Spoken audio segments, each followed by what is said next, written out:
குருடி சரணம் யூடியூப் நண்பர்கள் அனைவருக்கும் அடியேனின் அன்பான வணக்கங்கள். நான் உங்கள் குருமணிகண்டன் பேசுகிறேன், பொள்ளாச்சியிலிருந்து. திருக்கணித பஞ்சாங்கத்தின்படி வரக்கூடிய ஜூன் மாதம் மிதுன ராசி அன்பர்களுக்கு என்ன மாதிரியான பலன்கள் நடக்க இருக்கு அப்படிங்கிறது அந்த பதிவுல முழுமையா விரிவா பார்க்க போறோம். பாசிட்டிவ் நெகட்டிவ் ரெண்டுமே பார்த்துடலாம். நெகட்டிவ் ஏதாவது இருக்கு அப்படின்னா அது எப்படி பாசிட்டிவா மாத்திக்கிறது, அதுக்குண்டான வழிபாட்டு முறைகள் என்ன, அந்த வழிபாடை எப்படி செய்யணும் அப்படிங்கிற எல்லா விதமான விவரங்களையும் நீட்டா கிளீனா பார்த்துடலாம். முதல்ல இந்த மாத தூக்கத்துல என்ன கிரகநிலைகள் மிதுன ராசிக்கு இருக்கு அப்படின்னு சொல்லி பார்த்துட்டோம்னா, ராசிக்கு 4ஆம் இடத்துல கேது பகவான், ராசிக்கு 9ஆம் இடத்துல சனீஸ்வர பகவான், பாக்கியஸ்தானத்துல பாக்கியாதிபதி பலமா இருக்கக்கூடிய ஒரு சூழல். ராசிக்கு 10ஆம் இடத்துல ராகுவும் சந்திரனும் இணைவு, ராசிக்கு 11ஆம் இடத்துல செவ்வாய், ராசிக்கு 12ஆம் இடமான விரயஸ்தானத்துல ரிஷப ராசியில புதன், சூரியன், சுக்கிரன், குரு ஆகிய 4 கிரகங்களினுடைய இணைவு ராசிக்கு 12ஆம் இடத்துல. ஸோ இந்த கிரக இணைவுகள் இந்த மாத துவக்கத்திலையும் இந்த மாதத்துல சில கிரகங்கள் பயிற்சி ஆகுது. அதை ஒவ்வொன்றா நம்ம பார்ப்போம். இப்போ இந்த மாதம் உங்களுக்கு தொழில் எப்படி இருக்கு, வேலை வாய்ப்பு எப்படி இருக்கு, குடும்ப விவகாரங்கள் எப்படி இருக்கு, வருமானம் எப்படி இருக்குது, கணவன் மனைவிக்குள்ள எப்படி இருக்கு, படிப்பு, அதே போல வெளியூர் வெளிமாநில பயணம், காதல், வருமானம், சேமிப்பு, உடல் ஆரோக்கியம் இப்படின்னு ஒவ்வொரு டாபிக்கா தனித்தனியா பார்த்துருவோம். முதல்ல மிதுன ராசிக்கு தொழில் எப்படி இருக்க போகுது அப்படிங்கிறத பார்க்க போறோம். தொழில் ஸ்தானம் அப்படின்னு சொல்லக்கூடிய 10ஆம் இடம், அதுல ராகு பகவான் இருக்கார். அப்போ தொழிலை விரிவுபடுத்தணும் அப்படிங்கிற எண்ணம் அதிகரிக்கக்கூடிய ஒரு மாதமா தான் இருக்குது. காரணம், ராகு 10ஆம் இடத்துல இருக்கார். மேலும் இந்த மாத துவக்கத்துல சந்திரனானது 10ஆம் இடத்துல பயணிக்கக்கூடிய அமைப்பு. ராகுவோட சந்திரன் இருக்கக்கூடிய ஒரு சூழ்நிலையில தொழிலை விரிவுபடுத்துறதுக்கு உண்டான வழிகள் ஏதாவது இருக்கா அப்படிங்கிறத நம்ம பார்ப்போம். தயவு செஞ்சு இன்வெஸ்ட்மெண்ட் அப்படிங்கிற விஷயத்துக்குள்ள போக வேண்டாம். முதல் 14 நாட்களுக்கு இன்வெஸ்ட்மெண்ட் அப்படிங்கிறதுக்குள்ள போக வேண்டாம். இன்வெஸ்ட்மெண்ட் செய்யறது தேவையற்ற செலவுகளும் விரையும் உண்டாகும் தொழில் ஸ்தானத்துல. அப்போ தொழில இன்வெஸ்ட்மெண்ட் பண்ணக்கூடாது அப்படிங்கிற ஃபர்ஸ்ட் விஷயத்த புரிச்சுக்கணும். 10ஆம் அதிபதி அப்படின்னு சொல்லக்கூடிய குரு பகவான் ராசிக்கு 12ஆம் இடத்துல மறைவு பெறக்கூடிய ஒரு சூழல். அப்போ 10 குடியர் 12க்கு போயாச்சு, குரு பகவான் 12ல இருக்கிறவனாவே செலவுகள் அதிகரித்த வண்ணமே இருக்கக்கூடிய ஒரு சூழ்நிலையை சொல்கிறது. இந்த செலவுகளை எப்படி குறைச்சிக்கிறது அப்படின்னு சொல்லி பார்த்துட்டோம் அப்படின்னா, சுப கடன்களா, சுப விரயமா, சுப செலவுகளா அதை மாத்திக்கிறது மூலமா அந்த செலவுகளை விரய செலவுகளை தக்காட்ட முடியும். இதுக்காக மருத்துவத்துக்கு செலவு பண்றதை காட்டிலும் வீட்டுக்கு தேவையான பொருட்களை வாங்கி போடலாம். புரியுதா? நகை வாங்கலாம், ஒரு வெள்ளியோ தங்கமோ எவ்வளவு உங்க கையில் இருக்கோ அதுக்கு தகுந்த மாதிரி ஒரு இன்வெஸ்ட்மெண்ட் இன்வெஸ்ட்மெண்ட்டா போடுறதுக்கு உண்டான வழி என்னமோ அதை பாருங்க. தொழில இன்வெஸ்ட் பண்ணும்போது அது விரயத்தை கொடுக்குது. மற்றபடி நகையிலேயோ நிலத்திலேயோ இல்லை வீட்டுக்கு தேவையான பொருட்கள் வாங்குவதிலேயோ உங்களுடைய பணத்தை முதலீடு செய்யலாம். முதலீடு அப்படிங்கிறது இந்த மாதிரி போகணும். அசாட்டா மாறுறதுக்கு வழி ஏதாவது இருந்ததுன்னா அதை செய்யலாம். ஷேர் மார்க்கெட் அப்படின்னு சொல்லும்போது அதில் முதலீடு பண்ணலாமான்னு மைண்டு போகும். இப்பெல்லாம் பரவலா அது எல்லாருமே யோசிக்கக்கூடிய விஷயம். அதாவது நீண்ட நாட்களுக்கு ஒரு ஷேர் வாங்கிட்டோம்னா அதை எடுக்க மாட்டோம். நீண்ட நாட்களுக்கு அது அப்படியே தான் இருக்க போகுது. அப்படின்ற ஒரு எண்ணம் இருந்தால் மட்டும் ஷேர் மார்க்கெட்டுக்குள்ள நீங்க போகலாம். ஓகே, தொழில கொஞ்சம் அலைச்சல் இருக்கத்தான் செய்யும். ராகு 10ஆம் இடத்துல இருந்து கொஞ்சம் டென்ஷன் ப்ரெஷரை கொடுப்பாங்க. ஆனா தோக்க விட மாட்டாரு, கவலைப்பட வேண்டாம். ஓகே, அடுத்ததான் வேலைக்கு போகக்கூடிய நபர்களுக்கு எப்படி இருக்க போகுது அப்படின்னா, 6ஆம் அதிபதி அப்படின்னு சொல்லக்கூடிய செவ்வாய், வேலைக்கான காரக கிரகம் செவ்வாய் உங்க ராசிக்கு. அவர் போய் ராசிக்கு 11ஆம் இடத்துல நல்ல அற்புதமான பிளேஸ்மெண்ட் செவ்வாய்க்கு இருக்க போகுது. இந்த மாசம் முழுக்க ராசிக்கு 11ஆம் இடமான மேச ராசிக்குள்ள செவ்வாய் இருக்க போறார். செவ்வாய் எங்க ஆட்சி பலம், முழு பலம் அடையக்கூடிய ஒரு சூழ்நிலை. அப்போ இங்க எந்த விதமான தடங்களும் பிரச்சனைகளும் இல்லை. வேலையில நீங்க என்ன நினைக்கிறீங்களோ 100% செய்ய முடியும். மேலதிகாரிகளுடைய ஆதரவு கிடைக்கும். கீழே இருக்கக்கூடிய நபர்களும் உங்களுடைய கமாண்டை ஏத்துக்கிட்டு அதை சரியா நீங்க சொன்ன வேலையை சரியா செய்யறதுக்கு உண்டான ஒரு சூழ்நிலையை சொல்லுது. இது எல்லாமே சுபம். கடன் வேண்டும் அப்படின்னு சொல்லி முயற்சி எடுத்துட்டு இருக்கிறீங்க அப்படின்னா கண்டிப்பா இந்த மாதம் உங்களுக்கு அந்த கடன் கிடைப்பதற்கு உண்டான வாய்ப்புகளை சொல்கிறது. இதுக்கு முன்னாடி நிறைய தொந்தரவுகள் இருந்திருக்கும். அதை எல்லாம் தாண்டி இந்த மாதம் உங்களுக்கு அந்த கடன் தொகை கைக்கு சேர்றதுக்கு உண்டான வாய்ப்புகளை சொல்கிறது. மூன்றாவதா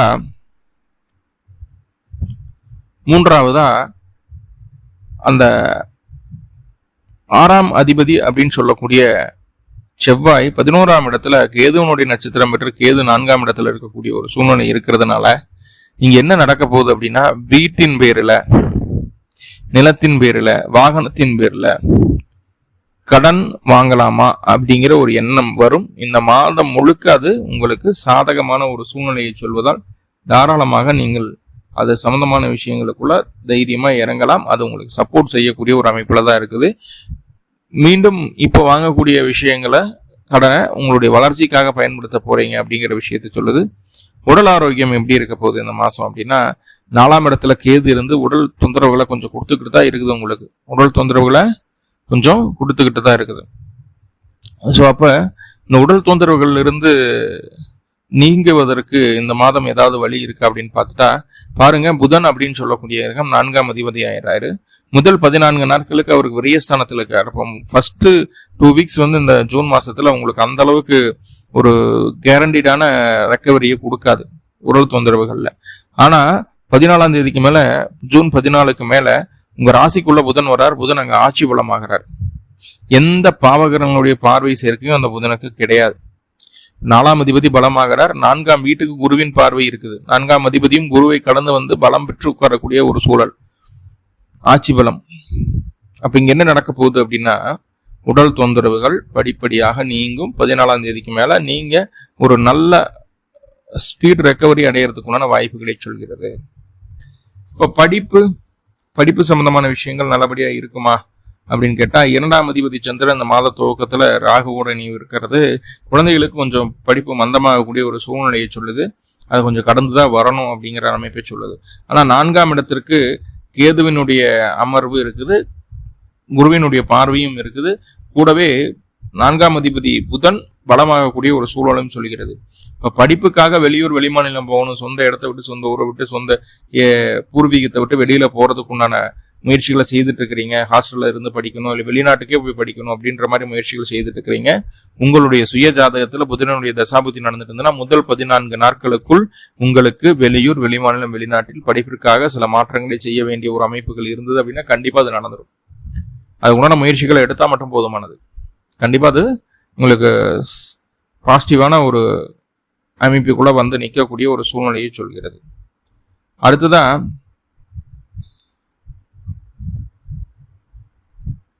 உங்களுக்கு வெளியூர் வெளிமாநில பயணம் அப்படிங்கிறது தான் சொல்லிட்டேன். படிப்புக்காக வெளியில போறதுக்கு ஒரு வாய்ப்பு உண்டு. 14ஆம் தேதிக்கு மேல, ஜூன் 14க்கு மேல புதன் பலம் அடையக்கூடிய ஒரு சூழல்ல இருக்கும்போது படிப்புல இருந்து வந்த எல்லா விதமான தடை தாமதங்களும் நிவர்த்தி ஆகும். ஃப்ரீயா ரிலாக்ஸ்டா இருக்கலாம். அடுத்தடுத்து உங்களுக்கு மகிழ்ச்சியான சம்பவங்கள் நடக்க போகுது அப்படிங்கிறத மைண்ட்ல வச்சுக்கோங்க. உங்களுடைய ராசி அதிபதி புதன் பகவான் பலம் பெறுகிறார் மாத பிற்பகுதியில், அதாவது 15ஆம் தேதியிலிருந்து புதன் பலமாகிறார். இந்த மாசம் முழுக்க அவர் பலமா இருக்க போறாரு. அப்படிங்கும்போது எந்த ஒரு காரியம் தொட்டாலும் அது உங்களுக்கு சக்சஸ் அப்படிங்கிற விஷயத்துல கொண்டு உட்கார வச்சிடும், பிரச்சனை இல்லை. உடல் ஆரோக்கியம், படிப்பு நல்லபடியாகவே மாறக்கூடிய ஒரு சூழ்நிலையை சொல்கிறது. கணவன் மனைவி உறவு எப்படி இருக்க போகுது? இங்கதான் மற்ற எல்லா விஷயங்கள்லயும் ஒரு பாசிட்டிவான ஒரு அமைப்புகளை கொடுத்துட்டு கணவன் மனைவிக்குள்ள சின்ன சின்ன கருத்து வேறுபாடுகளை கொடுத்துறாரு. வாழ்க்கை துணையினால ஜாதகம் உங்களுக்கு அதிகப்படியான செலவுகள் வருவதற்குண்டான வாய்ப்புகள் இருக்குது. செலவுகள் கொஞ்சம் நஞ்சம் கிடையாது, நிறையவே செலவு பண்ண வேண்டிய, சேமிச்ச காசெல்லாம் செலவு பண்ண வேண்டிய ஒரு சூழ்நிலையை சொல்கிறது. அதுதான் மருத்துவ செலவுக்கு ஆகாம சுப செலவா பண்ணிக்கோங்க அப்படின்னு முன்னாடியே அந்த வார்த்தையை சொல்லியிருந்தேன். இப்போ உங்களுடைய வாழ்க்கை துணை உங்களை விட்டு பிரிந்து தொழில் ரீதியாக வருமானத்திற்காக உங்களை விட்டு பிரிந்து இருப்பதற்குண்டான வாய்ப்புகளை சொல்கிறது. ஆணா இருந்தாலும் பொண்ணா இருந்தாலும் இது பொருந்தும். ஏதோ ஒரு வகையில கணவன் மனைவிக்குள்ள சின்ன விரிசல் பிரிவினை வர்றதுக்கு வாய்ப்புகள் உண்டு. அது தொழில் ரீதியாக இருக்கலாம், பொருளாதார பற்றாக்குறையாக இருக்கலாம். இப்படி இருந்துட்டா அது பிரச்சனை கிடையாது. ஆனா ஒருத்தருடைய ஜாதகத்துல சில சரியில்லாத காம்பினேஷன்ஸ் என்ன பண்ணுதுன்னா, கணவன் மனைவியை வேறு காரணங்களுக்காக பிரிச்சு வச்சிருது. ஸோ அந்த இடத்துல மட்டும் நம்ம கொஞ்சம் கரெக்டா இருந்துட்டோம் அப்படின்னா சரியா இருக்கும். ஏன்னா கணவன் மனைவி உறவு அப்படிங்கிறது சின்ன விஷயம் கிடையாது இல்லையா? அவங்களால செலவு வரும், அவங்களுக்கு மருத்துவ செலவு வரும், தேவையில்லாம் மூதாரித்தனமா செலவும் பண்ணுவாங்க. அதெல்லாம் பொருட்படுத்தாம இப்படி இப்படி பண்ணலாம், இப்படி இப்படி பண்ணலாம் அட்வைஸ் பண்ணிட்டு அவங்களை விட்டு கொடுக்காம இருந்தாலே போதுமானது. வாழ்க்கை துணையை விட்டு கொடுக்காம இருந்தாலே ஓடிடும் இந்த மாசம் அப்படிங்கறத சொல்லுது. அடுத்ததான் காதல் அமைப்புகள் எப்படி இருக்குதுன்னா பாருங்க, 5ஆம் அதிபதி சுக்கிர பகவான், அவரு பலமாதான் இருக்கிறாரு. ஆனா ராசிக்கு 12ஆம் இடத்துல. இப்போ காதல்ல தேவையற்ற செலவுகளும் அலைச்சலும் உருவாகக்கூடிய ஒரு சூழ்நிலையை சொல்கிறது. குழந்தை பிறப்பு அப்படின்னு பார்த்துட்டாலுமே குழந்தைக்காக அதிக மருத்துவ செலவுகள் செய்ய வேண்டிய ஒரு சூழ்நிலை. ஆனால் குழந்தைக்காக எடுக்கக்கூடிய மருத்துவ செலவுகள் உங்களுக்கு நல்ல ரிசல்ட்டை கொடுக்கும் அப்படிங்கிறதுல எந்த மாற்றமும் இல்லை. இப்போ காதல் விவகாரங்களுக்கும் குழந்தை பிறப்புக்கும் அலைச்சல் உண்டு, செலவுகளும் உண்டு. மனசுக்கு பிடிச்ச விஷயங்களை நிறைவேற்றிக்க முடியுமா அப்படின்னு கேட்டுட்டா அதுதான் இங்க கொஞ்சம் சிக்கல். முதல் 12 நாட்களுக்கு, அதாவது சுக்கிர பகவான் ரிஷபராசியில் இருக்கிற வரைக்கும் மனசுக்கு பிடிச்ச விஷயங்கள் நிறைவேற்றுக்கிறதுக்கு அதிகமான அலைச்சல் செலவுகளை சந்திக்க வேண்டிய ஒரு அமைப்பு இருந்தது. ஆனா அந்த 12/6/2024 அப்புறம் ஜூன் மாதம் 12ஆம் தேதிக்கு அப்புறம் அந்த சுக்கிர பகவான் ராசிக்குள்ள வந்து உட்கார போறாரு. இப்போ 5ஆம் அதிபதி ராசியில் அப்படின் போது உங்களுடைய பூர்வ புண்ணியம், நீங்கள் செய்த நல்ல கர்மாக்களினுடைய விளைவு, அதனுக்கு உண்டான பலாபலன் உங்களுக்கு இந்த மாதம் நடக்க போகுது 12ஆம் தேதிக்கு மேல. எவ்வளவு பிரச்சனைகள் இருந்தாலும் சமாளிக்கக்கூடிய வல்லமையை அந்த 5ஆம் அதிபதியான சுக்கிர பகவான் உங்களுக்கு கொடுப்பார். பெண்கள் மூலமாக தேவையான உதவிகளும் ஆதரவும் பூரணமாக கிடைக்கக்கூடிய ஒரு சூழலை சொல்கிறது. சார் வருமானம் எப்படி சார் இருக்கும், சேமிப்பு எப்படி சார் இருக்கும் அப்படின்னா, 4ஆம் இடத்திற்கு செவ்வாயினுடைய பார்வை, 2ஆம் இடத்துக்கு செவ்வாயினுடைய பார்வை வந்தாச்சு. 11ஆம் அதிபதி 2ஆம் இடத்தை தொடர்பு கொள்றார். அப்ப 11/2 அப்படிங்கிறது நல்ல வருமானத்தை தரக்கூடிய ஒரு அமைப்பு. எப்பெல்லாம் சுக்கிரன் அப்படின்னு சொல்லக்கூடிய சந்திரன் அப்படின்னு சொல்லக்கூடிய ரகம் சித்திரை, அவிட்டம், மிருகசீரிடம் இந்த 3 நட்சத்திரங்களை பயணிக்கும் போது உங்களுக்கு காசு பணம் வந்துடும். ரோஹிணி, அஸ்தம், திருவோணம் இந்த 3 நட்சத்திரங்கள்ல பயணிக்கும் போதும் காசு பணம் வரும். அதே போல அஸ்வினி, பரணி, மூலம், அஸ்வினி, பரணி, கிருத்திகை இந்த 3 நட்சத்திரங்கள்ல சந்திரன் பயணிக்கும் போதும் காசு பணம் வரும். அப்போ ரொம்ப முக்கியமா பார்க்கணும்னா மிருகசீரிடம், அவிட்டம், சித்திரை, அஸ்வினி, பரணி, கிருத்திகை இந்த 6 நட்சத்திரங்கள் ரொம்ப முக்கியமா பார்க்கப்படுது. இந்த நட்சத்திரங்கள்ல சந்திரன் பயணிக்கும் போது கண்டிப்பா உங்களுக்கு வருமான உயர்வு அப்படிங்கிறது உண்டாகும். அந்த காசை சரியா சேமிச்சு வைக்கிறதுக்குண்டான வழிதடம் என்னமோ அதை பாருங்க. சேமிக்கிறது கொஞ்சம் சிரமமான ஒரு விஷயமா இருக்கும். சேமிக்கிறதுக்கு மட்டும் கொஞ்சம் முயற்சி எடுத்தா போதுமானது, கண்டிப்பா வருமானத்தை கொடுத்துரும். ஓகே, அப்போ இந்த மாதத்துல நிறைய பாசிட்டிவான விஷயங்கள் இருக்குது, சின்ன சின்ன நெகட்டிவ்களும் இருக்கு. அந்த கணவன் மனைவி உறவுல மருத்துவ செலவுகள், சுப செலவுகள் அப்படின்னலாம் கொஞ்சம் நெகட்டிவான விஷயங்கள் இருக்குது. அப்போ இந்த பாசிட்டிவிட்டியை அதிகப்படுத்திக்கிறதுக்கும் நெகட்டிவை குறைக்கிறதுக்கும் என்ன வழி சார் இருக்கு அப்படின்னா, அருகில் இருக்கக்கூடிய காவல் தெய்வ வழிபாடு, சுடலமான, முனீஸ்வரன், பாலமுனி, மதுரை வீரன் இந்த மாதிரி காவல் தெய்வங்கள் அப்படியெல்லாம் எங்கள் வீட்டில் பக்கத்தில் யாருமே இல்லைன்னா உங்களுடைய முன்னோர்களை வணங்கிட்டு வர்றது நல்லது. பிறந்த கிழமை அன்னைக்கும் பிறந்த நட்சத்திரத்தன்னைக்கும் காவல் தெய்வ கோவில் இருந்ததுன்னா காவல் தெய்வ கோவிலுக்கு போயிட்டு 2 நல்ல நதியம் போட்டு வழிபாடு பண்ணிட்டு வாங்க. இந்த மாதம் மிகப்பெரிய மாற்றம் உங்களுக்கு காத்துட்டு இருக்கும். இந்த வழிபாடை செய்துட்டு வந்தா ஒரு அற்புதமான ஒரு மாதமாக இந்த மாதம் உங்களுக்கு மாறும். மேலும் மிதுன ராசி அன்பர்களுக்கு எல்லா விதத்திலையும் நன்மைகள் நடக்கணும்னு சொல்லி எல்லாம் வல்ல பரம்பொருளை பிரார்த்தனை பண்ணிட்டு இந்த பதிவை முடிச்சுக்கிறேன். நன்றி நண்பர்களே, நன்றி. வாழ்வுளமுடன். திருச்சிற்றம்பலம்.